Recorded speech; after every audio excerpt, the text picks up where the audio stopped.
चंद्रशेखर, आप यहाँ क्यों आए?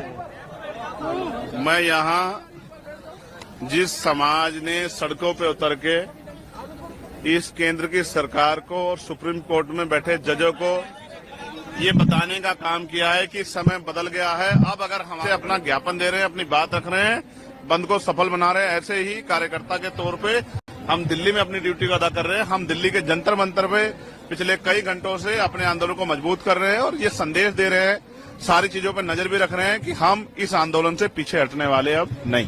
कुछ लोग कह रहे हैं आप विरोधी भी हैं बंद के। मैं सरकार का विरोधी तो हूं।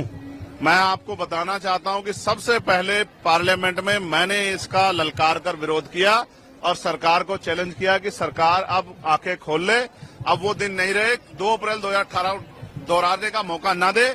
और फिर सरकार ने अपनी बात रखते हुए कहा कि हम इसको नहीं कर रहे हैं, उसको नहीं कर रहे हैं, लेकिन जब तक सरकार जिम्मेदारी से कोई काम नहीं करेगी, हम सरकार की नीयत पे शक करते हैं, हम सरकार का भरोसा नहीं करेंगे। क्योंकि हमने देखा है आरक्षण पे सिर्फ ये हमला नहीं, निजीकरण के द्वारा, लेटरल एंट्री के द्वारा, जैसा अभी आपने 45 का कर दिया था, तो हमने जबरदस्त आवाज उठाई तो आपको वापस लेना पड़ा।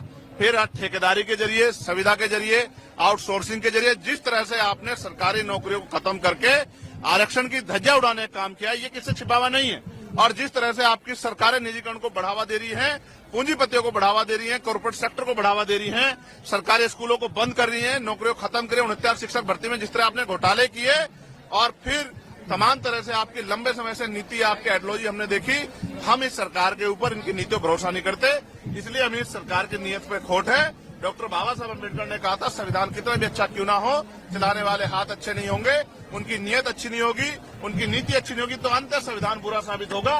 इसलिए आज हम ये नीला झंडा लेके आते हैं कि हम किसी भी कीमत पे सरकार के हथकंडों को, सरकार की बुरी मंशा को, सरकार के षड्यंत्रों को कामयाब नहीं होने देंगे। एक और बात, अगर सरकार कहती है कि बंटवारे की बात, वो कुछ देने की बात कर रहे हैं, तो मैं आपको विश्वास दिलाता हूं, मैं चंद्रशेखर आजाद, बाबा साहब अम्बेडकर, मान्यवर काशीराम साहब, मान्यवर दीना भाना वाल्मीकि जी के मिशन का सिपाही, मैं आपको विश्वास दिला कहता हूं, ये हमारे भाइयों की बात है।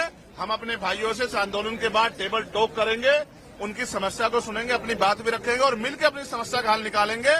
हम बंदर बाट नहीं होने देंगे। हम सरकार को अपने अधिकारों पे राजनीतिक रूप से फायदा लेने के लिए अपने लोगों को लड़ने नहीं देंगे। हम अपने भाईचारा बना के रखेंगे। और फिर मैं कह रहा हूं, मैंने 1.5 साल पहले मांग उठाई थी कि जो जिन जातियों को अवसर नहीं मिले, जब 10% आर्थिक आधार पर आरक्षण आप सामान्य जाति के बच्चों को दे सकते हैं, सामान्य जातियों को दे सकते हैं, तो 10% आरक्षण आप अति पिछड़ी और अति दलित जातियों को क्यों नहीं दे सकते? सरकार ये बताए। लेकिन सरकार ने की मंशा ही कभी ये नहीं थी।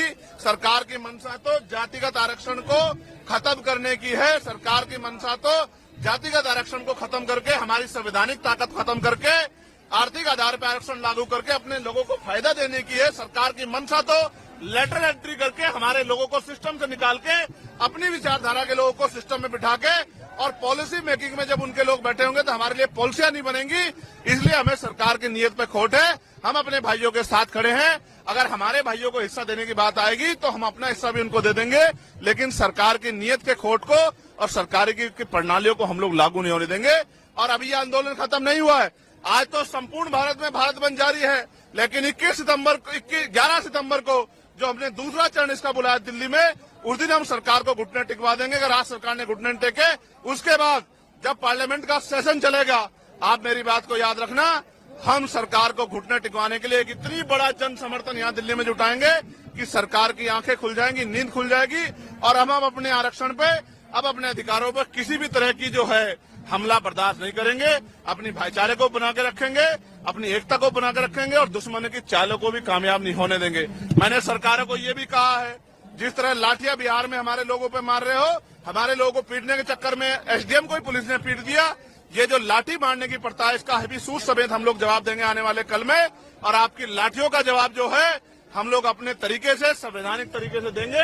और मैं चैलेंज करके कहता हूं, आज इस आंदोलन में जिस सरकार के नेतृत्व में हमारे लोगों की पीठ पर लाठियां पड़ेगी, उस सरकार की कुर्सी को पलटने का काम, तख्ता पलट करने का काम भी हम आने वाले कल में करेंगे।